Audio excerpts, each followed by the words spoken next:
Hey what's up guys, hope you guys are doing good. तो आज हम फिर से लाइंस और एंगल्स के ऊपर तीन जबरदस्त क्वेश्चन करेंगे। तीनों क्वेश्चन तीनों ही तबाही है, ठीक है। तो अगर आपने पिछले वाले वीडियो नहीं देखा अब तक तो जाके जरूर देखिएगा। So without wasting any time let's start. The first question says, if two parallel lines are intersect by transversal, prove that the bisectors of two parallel angles enclose a rectangle। मतलब दो पैरेलल लाइन है, उन दो parallel lines को एक transversal intersect करेगा, तो जो एंगल्स क्रिएट होगा ना, उन एंगल्स के जो बाइसेक्टर्स है वो आपस में मिलकर एक रेक्टेंगल क्रिएट करेंगे, ठीक है। तो सबसे पहले इसका ड्रॉ कर लेते हैं डायग्राम को।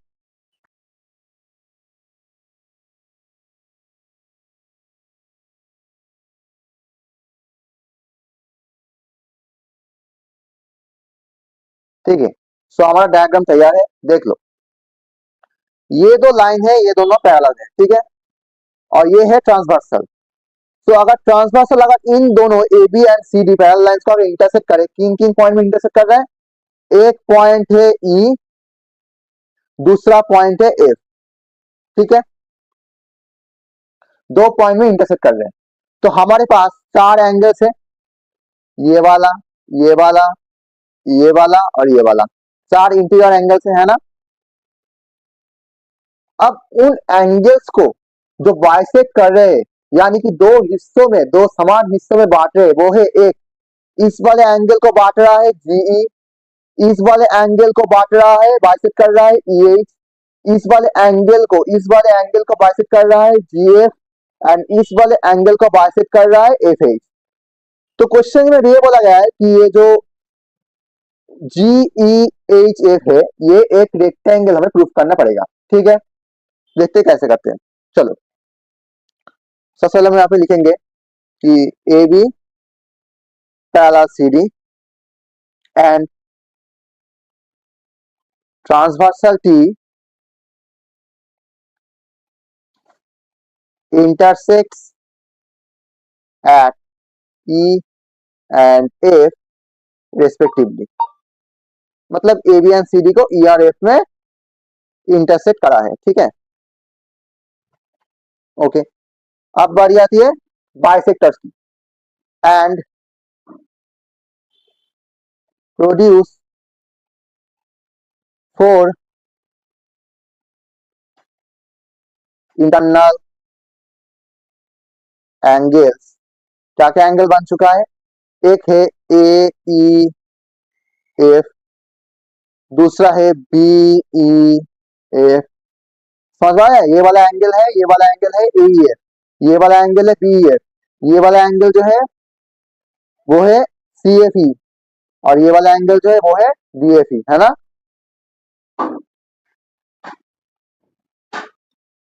तो सी एफ ई और दूसरा है डी एफ ई, ये चारों एंगल्स हैं, ठीक है। अब बारी आते हैं बाइसेक्टर्स को लिखने में। So let GE is bisector of the angle AEF. Angle का बाइसेक्टर क्या होता है मैंने ये पहले वाले वीडियो में बता दिया था, तो अगर आपने ये नहीं देखा तो डिस्क्रिप्शन में जाके जरूर देख लीजिएगा, ठीक है। सो एच ई जो है वो एंगल बीई एफ का बाइसेक्टर है। सिमिलरली जी एफ जो है वो बाइसेक्टर है किसका? एंगल सी एफ ई का, है ना। और जो एफ एच है वो है bisector of D F E का, है ना, ओके। सो अगर ये बाइसेक्टर हुआ इस एंगल का, तो यानी कि ये जो टोटल एंगल जो है, ये टोटल एंगल जो है ये दो हिस्सों में बट गया ना, एक ये वाला, एक ये वाला, है ना। दूसरा भी एक ये वाला और एक ये वाला, ये दोनों एंगल में बट गया। इसका मतलब, मेरा कहने का मतलब ये है कि अगर जीई टोटल एईएफ को बट रहा है दो हिस्सों में, तो यानी कि एईजी मतलब ये वाला पार्ट जो है और ये वाला पार्ट जो है ये दोनों इक्वल है ना।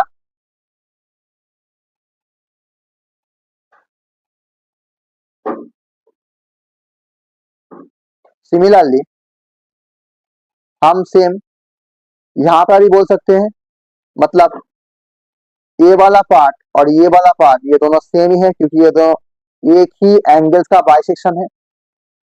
इसका मतलब मेरा बीईएच जो है यानी कि ये वाला पार्ट जो है और ये वाला पार्ट क्या है, सेम है।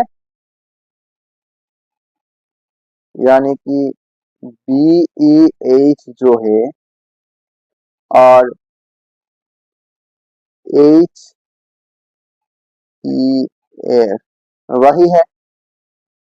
तो अगर सिमिलरली यहाँ पे बोल रहा है कि जीएफ अगर इस एंगल को बाइसेक्ट कर रहा है तो ये वाला एंगल और ये वाला एंगल ये दोनों एंगल क्या है, सेम है, समान भाग है। इसीलिए ये जो सी एफ जी जो है और इस तरफ जी एफ और ई सेम है। सिमिलरली हम यहाँ पे भी देखेंगे कि ये जो डी एफ एच जो है वो एच एफ ई के बराबर है।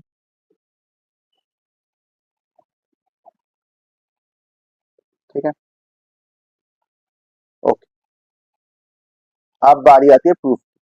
तो देख लो सबसे पहले ये दोनों पैरेलल है तो ये वाला एंगल टोटल जो एंगल है और ये टोटल जो एंगल है ये क्या है, ऑल्टरनेट एंगल्स है ना। मेरा मतलब ये है कि ये वाला एंगल और ये वाला एंगल ऑल्टरनेट एंगल्स है। ठीक है, और बात ये ये वाला एंगल एईजी मतलब ये वाला एंगल एईजी और ये जो जीईएफ ये किसके समान है, ये टोटल एंगल का आधा है ना। ये टोटल एंगल का आधा है ना, मतलब मेरा मतलब ये है कि अगर बाइसेक्शन हो रहा है तो ये हाफ ऑफ एईएफ है। इसका मतलब ये दोनों एंगल भी हाफ ऑफ बीईएफ होगा। Clear, okay. सिमिलरली ये दोनों एंगल्स भी इस एंगल का आधा होगा।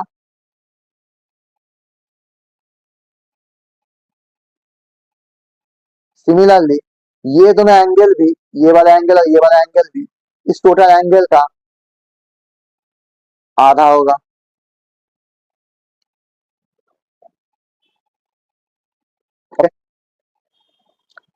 ये दोनों ऑल्टरनेट एंगल है मतलब एईएफ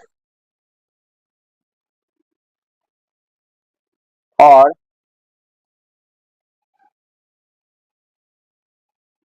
ईएफ बी ये दोनों आधा है। सॉरी, ये दोनों ऑल्टरनेट एंगल है ना, ये दोनों ऑल्टरनेट एंगल है।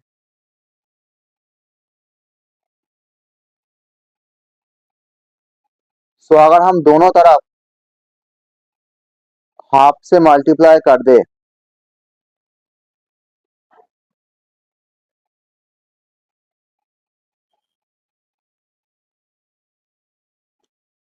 ठीक है,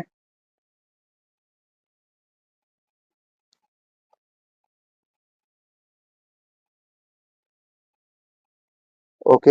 यहाँ पर भी हम डायग्राम को ले लेते हैं ताकि आसानी हो समझने में। देखो, सो हमने एईएफ और ईएफडी इसका आधा भी सेम है। ठीक है, और एईएफ का आधा क्या होता है, ये वाला एंगल ना, मतलब एईएफ का आधा मतलब हम लिख सकते हैं वहां पे एंगल जीईएफ, क्योंकि हमने वो ऑलरेडी बता रखा है ना कि जीईएफ जो है वो एईएफ का आधा है। ठीक है, और सिमिलरली यहाँ पे ईएफडी का आधा मतलब हम इसको भी ले सकते हैं, मतलब एच एफ ई। तो इसका मतलब ये है कि ये दोनों एंगल जो है, ये दोनों क्या है, समान है, ये दोनों ऑल्टरनेट है। यहाँ पे हम बोल सकते हैं ये दोनों भी ऑल्टरनेट है ना। अगर ये दोनों ऑल्टरनेट हुआ तो देखो एक तरफ ये एक एन शेप की तरह काम कर रहे हैं ना, देखो समझ में आ रहा है। वेट, ये देखो ये एक एन शेप की तरह काम कर रहे हैं ना, जहां पे ये वाला एंगल और ये वाला एंगल क्या है, समान है। तो इसी वजह से हम बोल सकते हैं कि ये वाला साइड और ये वाला साइड क्या है, पैरेलल है। मतलब जीई जो है वो पैरेलल है एफ एच के, ठीक है। या हम बोल सकते हैं क्यों, यहाँ पे ट्रांसवर्सल क्या है, ई एच, मतलब ये वाला देखो, ये हमारे पास तब ट्रांसवर्सल की तरह काम करेगा ये वाला, है ना। तो हम यहाँ पे लिखेंगे कि ई एफ जो है वो ट्रांसवर्सल है। इतना समझ में आएगा। ओके, नेक्स्ट हम सिमिलर प्रोसेस में देखो इस वाले एंगल को, इस वाले एंगल को और इस वाले एंगल को भी सिमिलर प्रोसेस में हम ऑल्टरनेट बोल सकेंगे। सो हम सिमिलरली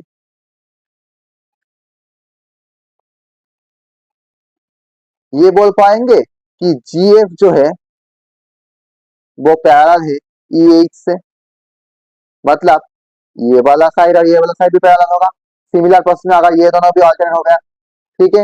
ये दोनों ऑल्टरनेट कैसे होंगे, देखो ये टोटल जो साइड है, ये टोटल एंगल जो है ये इस एंगल से ऑल्टरनेट है, यानी कि समान है।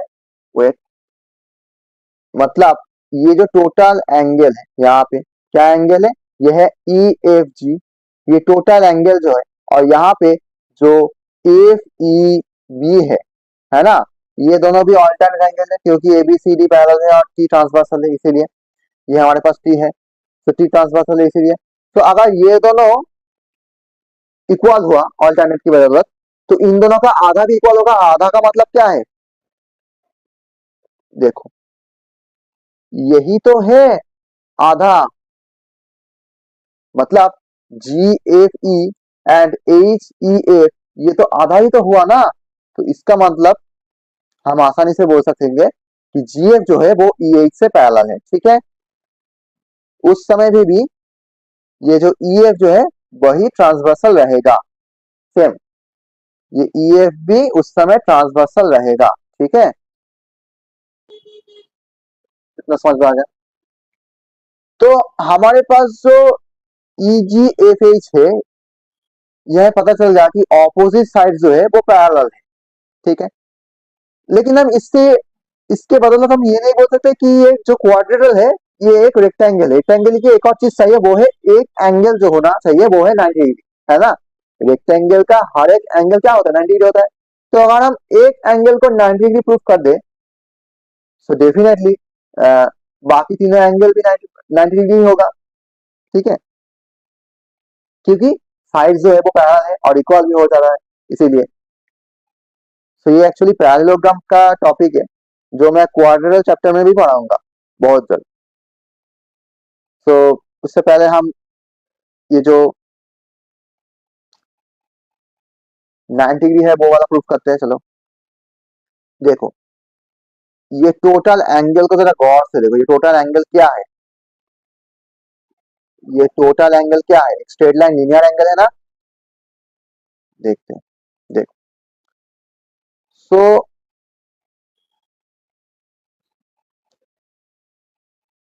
ए E F and B E F, ये क्या है, ये हमारे पास ए ई बी है जो कि लीनियर है ना। तो इसका मतलब ये 180 डिग्री हुआ। तो अगर हम इन दोनों में अगर आधे आधे से मल्टीपल कर दे,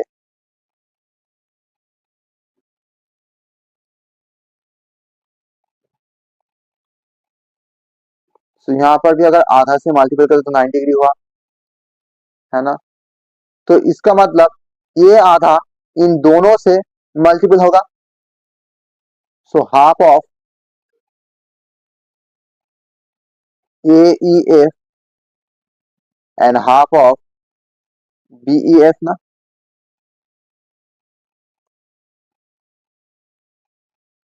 समझ में आ रहा है, यानी कि 90 डिग्री हो रहा है। अब ए ई एफ का आधा क्या है, हमने अभी पता किया कि ये जो टोटल एंगल जो ए ई एफ यहाँ पे दिया गया है, इसका आधा ये वाला एंगल है ना, ये छोटा सा, है ना।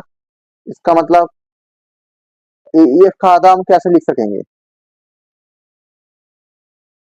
जी ई एफ, ये ये वाला, इस वाले को हम बोल सकेंगे ना आधा, है ना। और सिमिलरली हम यहाँ पे बीई एफ जो एंगल है यहाँ पे, बीई एफ जो एंगल है, इसका आधा मतलब ये वाला साइड ना। इसका मतलब हम यहाँ पे लिख सकेंगे एच ई एफ, इन दोनों का एडिशन भी 90 डिग्री हुआ। क्यों, यहाँ पे हम रीजन भी बोल रहे हैं कि half of A E F जो है वो है एंगल जी ई एफ, ओके। और हाफ ऑफ जो बी ई एफ है वो है एच ई एफ। सो इन दोनों का एडिशन अगर 90 डिग्री हुआ तो इन दोनों को मिलाकर कौन सा एंगल बन रहा है, देखो ध्यान से देखना। इन दोनों को मिलाकर यहाँ पे सिर्फ ये वाला एंगल और ये वाला एंगल बन रहा है ना, ओके। समझ में नहीं आ रहा, देखो ये देखो, ये वाला है मेरे पास जी ई एफ, है ना, ये वाला। और ये वाला है मेरे पास एच ई एफ। तो जी ई एफ और एच ई एफ को मिलाकर ये टोटल एंगल बन रहा है ना, यानी कि एच ई जी।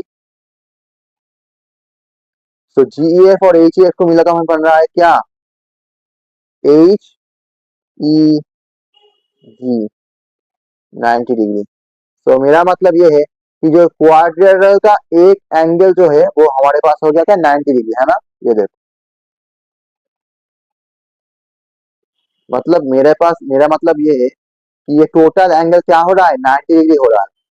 तो अगर ये वाला एंगल 90 डिग्री हो रहा है, सिमिलर क्वेश्चन हम बोल सकेंगे कि ये वाला एंगल जो है ये 90 होगा, है ना। अगर ये तो 90 और ये तो ना पैरेलल है, तो ये भी 90 और ये भी 90। तो हम बोल सकेंगे कि सिमिलरली ये जो जी एफ एच है, ये जो एंगल जी एफ एच है, ये भी 90 होगा। सो डेफिनेटली ये क्या है, एक रेक्टेंगल है, मतलब ई जी एफ एच एक रेक्टेंगल है। ई जी एफ एच क्या है, ये रेक्टेंगल है। तो ये हमारे पास प्रूफ हो गया। देख लो टोटल प्रूफ को एक बार देख लो, बहुत ही बढ़िया सवाल है, बहुत ही इंपॉर्टेंट क्वेश्चन है ये, बहुत ही इंपॉर्टेंट क्वेश्चन है, ठीक है। देख लो, ओके।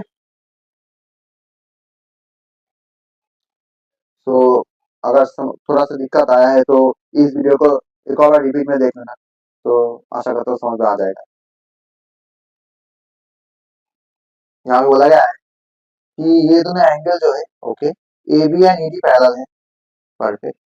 मतलब ये वाला और ये वाला पैरेलल है, ठीक है, और ये वाला और ये वाला पैरेलल है, B C and E F, okay. तो हमें ये दोनों एंगल इक्वली हमें दिखाना पड़ेगा, ठीक है, कोई बात नहीं, हम दिखा देंगे।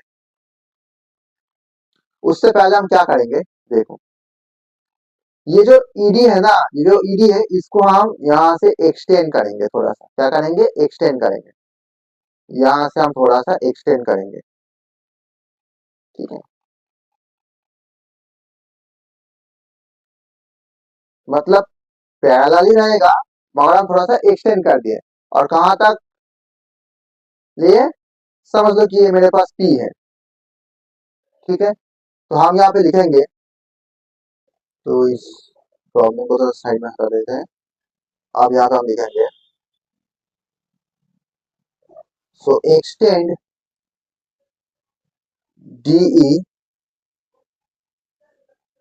such that it touch BC at P, P point में टच करे, यहाँ पे हम लिख सकते हैं, ठीक है।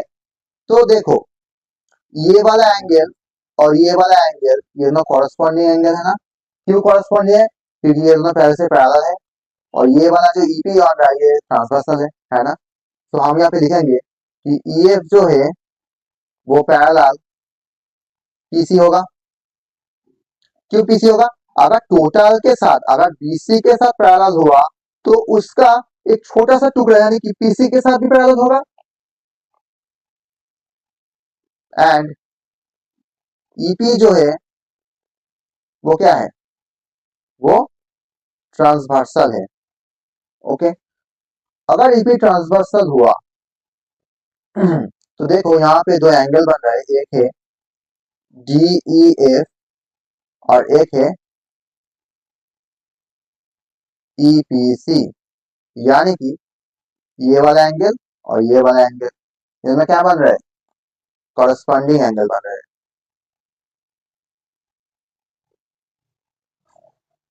ये दोनों कॉरस्पॉन्डिंग एंगल बन रहे हैं, ठीक है, समझ में आ रहा है, ओके।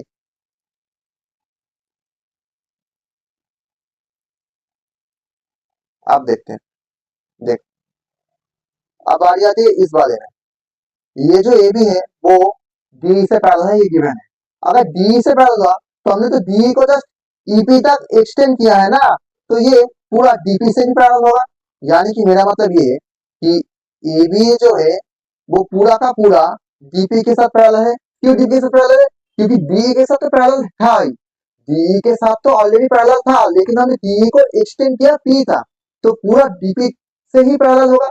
अगर डीपी से पैरेलल है एंड बीपी जो है वो वहां पे क्या कर रहा है, ट्रांसवर्सल की तरह एक्ट कर रहा है ना।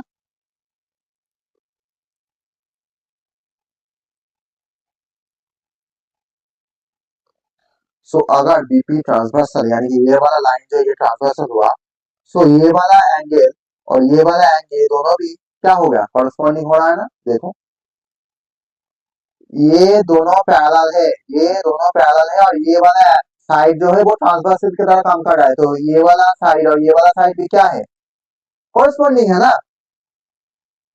जब कोई यहाँ पे पैरेलल लाइन को अगर इस तरह से कट करेगा तो ये वाला लाइन और ये वाला लाइन तो कॉरस्पॉन्डिंग होगा ना।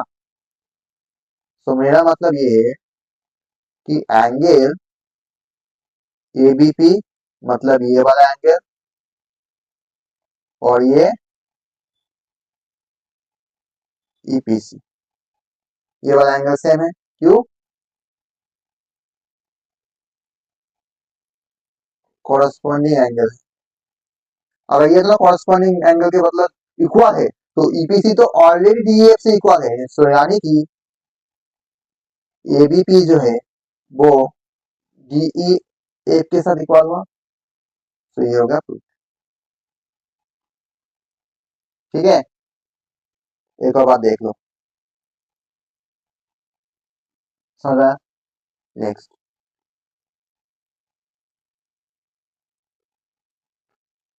in the following figure BA is parallel ED and ED is and BC is parallel EF, okay. AB जो है या फिर BF कुछ भी बोल दो, जो है वो ED से पैरेलल है, यानी कि ये वाला साइड और ये वाला साइड पैरेलल है, ठीक है। और BC जो है यानी कि ये वाला और ये वाला ये दोनों भी पैरेलल है, ये पैरेलल है, ठीक है। तो हमें दिखाना पड़ेगा कि एंगल ABC जो है यानी कि ये वाला एंगल और DEF मतलब ये वाला एंगल, ये दोनों का सम है 180 यानी कि सप्लीमेंट्री एंगल बन रहा है। सो हम एक काम करेंगे, इसको हम एक्सटेंड कर देंगे एकदम प्रीवियस प्रोसेस की तरह, है ना, प्रीवियस प्रॉब्लम की तरह इसको भी हम एक्सटेंड कर देंगे यहाँ पे। ठीक है, तो ये जो पॉइंट है इसको हम नाम देते पी। ठीक है, तो हम यहाँ पे जरूर लिखेंगे ये बात। देखो, सो हमने क्या किया कि एक्सटेंड डी, या फिर आप ईडी भी बोल सकते हो। ठीक है, एक्सटेंड ईडी कहां तक, such that it touch BC at P। ठीक है, सो एक बात, ये वाला एंगल और ये वाला जो एंगल बन रहा है ये दोनों कॉरस्पॉन्डिंग एंगल है ना, क्योंकि अभी आपने सीखा कि ये जो AB है ये टोटल EP से पैरेलल हो रहा है ना। अगर ये ED से पैरेलल हो रहा है तो EP से भी पैरेलल होगा, क्योंकि EP तो ED का एक्सटेंशन वर्जन है, एक्सटेंशन है। तो अगर छोटे पार्ट से पैरेलल है तो उसको अगर खींच दे, अगर लंबा करे थोड़ा सा, तो उसको से भी पैरेलल होगा। तो मेरा मतलब ये है कि AB जो है वो EP के साथ भी पैरेलल होगा, एंड BP जो है यानी कि ये वाला पार्ट ये क्या है, ट्रांसवर्सल है। समझ में आ रहा है? ओके, सो मेरा मतलब ये है कि एंगल ABC जो है वो EPC के साथ समान है। क्यों समान है? क्योंकि वो कॉरेस्पॉन्डिंग एंगल है। हमने बोला था कि अगर ये दोनों पैरेलल लाइन है तो ये वाला और ये वाला हमेशा कॉरेस्पॉन्डिंग होता है।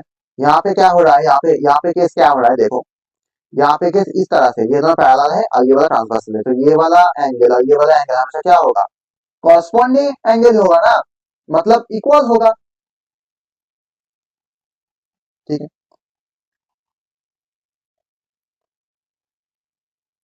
देखो अब बारी आती है इसमें, ये वाला साइड और ये वाला साइड तो पैरेलल है ही, और जो EP है वो ट्रांसवर्सल की तरह एक्ट कर रहा है।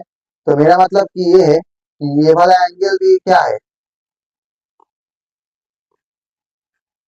ये वाला एंगल क्या है, इसके साथ क्या कर रहा है, कॉन्जिक्यूटिव एंगल हो रहा है ना। मेरा मतलब ये है कि ये वाला एंगल और ये वाला एंगल ये तो क्या बन रहा है, कॉन्जिक्यूटिव एंगल बन रहा है ना, कॉन्जिक्यूटिव इंटीरियर एंगल जो कि सप्लीमेंट्री होता है ना। समझ में नहीं आ रहा, देखो ये दोनों पैरेलल है, ये एक ट्रांसवर्सल है। ठीक है, तो ये वाला एंगल और ये वाला एंगल हमेशा क्या होता है, मैंने बताया था ना, कॉन्जिक्यूटिव इंटीरियर एंगल जो सप्लीमेंट्री होते हैं, यानी कि उन दोनों का सम क्या होता है, 180 होता है। तो इन दोनों का सम अगर 180 हुआ तो सिमिलरली यहाँ भी तो हो रहा है ना, ये दोनों इन दोनों का सम भी तो 180 हो रहा है ना। समझ में आ रहा है?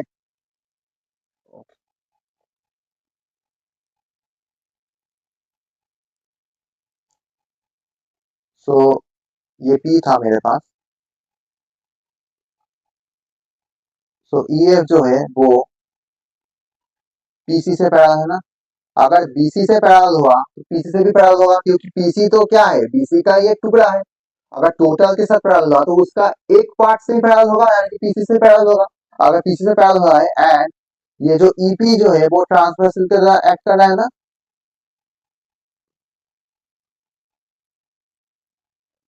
ठीक है, सो डेफिनेटली ये जो FEP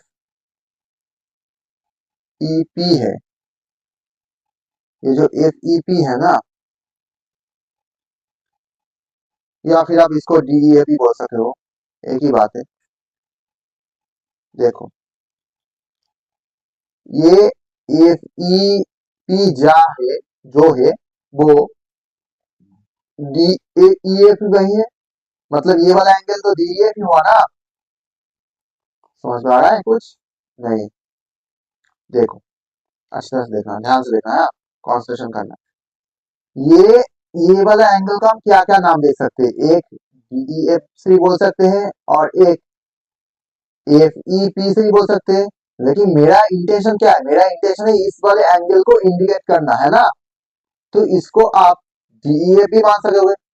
सो मेरा कहने का मतलब ये है कि मैं इसे DEF लिखूंगा,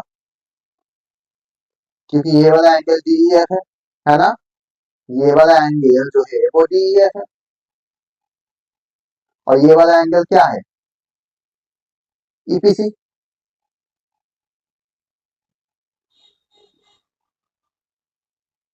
क्यों? क्योंकि ये ओके 180 हो रहा है। क्यों? क्योंकि ये कॉन्जिक्यूटिव इंटीरियर एंगल्स बन रहे हैं ना। अगर कॉन्जिक्यूटिव इंटीरियर एंगल बन रहे हैं, इन दोनों का सम क्या है? 180 है। अब DEF की जगह EPC की जगह, अब EPC की जगह हम क्या लिख सकेंगे? ये वाला पार्ट देखो, हम ABC लिख सकेंगे ना, एंगल ABC यहाँ पे बोला गया है। तो EPC की जगह हम एंगल ABC लिख सकेंगे, जो कि 180 हो रहा है। मतलब EPC को हम रिप्लेस कर चुके हैं किससे? ABC से, क्योंकि यहाँ बोला गया है कि ये दोनों क्या है? ये दोनों इक्वल है। यहाँ पे हम ऑलरेडी प्रूव कर चुके हैं वो। तो इन दोनों का सम क्या हुआ? 180 हुआ। ये हमारा proof। ठीक है, देख ले एक और बार। तो इन दोनों सवाल में ये जो लाइन को हमें एक्सटेंशन किया है ना, ये वाला पार्ट मैंडेटरी है। अगर आप एक्सटेंशन नहीं करते हो तो ये प्रूफ नहीं होगा। ठीक है, so I hope this video is helpful to you. अगर आपको ये वीडियो अच्छी लगी तो लाइक जरूर करना और शेयर करना अपने दोस्तों के साथ। ठीक है, तब तक के लिए गुड बाय। मिलते हैं एक और नए टेक्निक्स, एक और नए प्रॉब्लम के साथ, एक और नए कॉन्सेप्ट के साथ। बाय।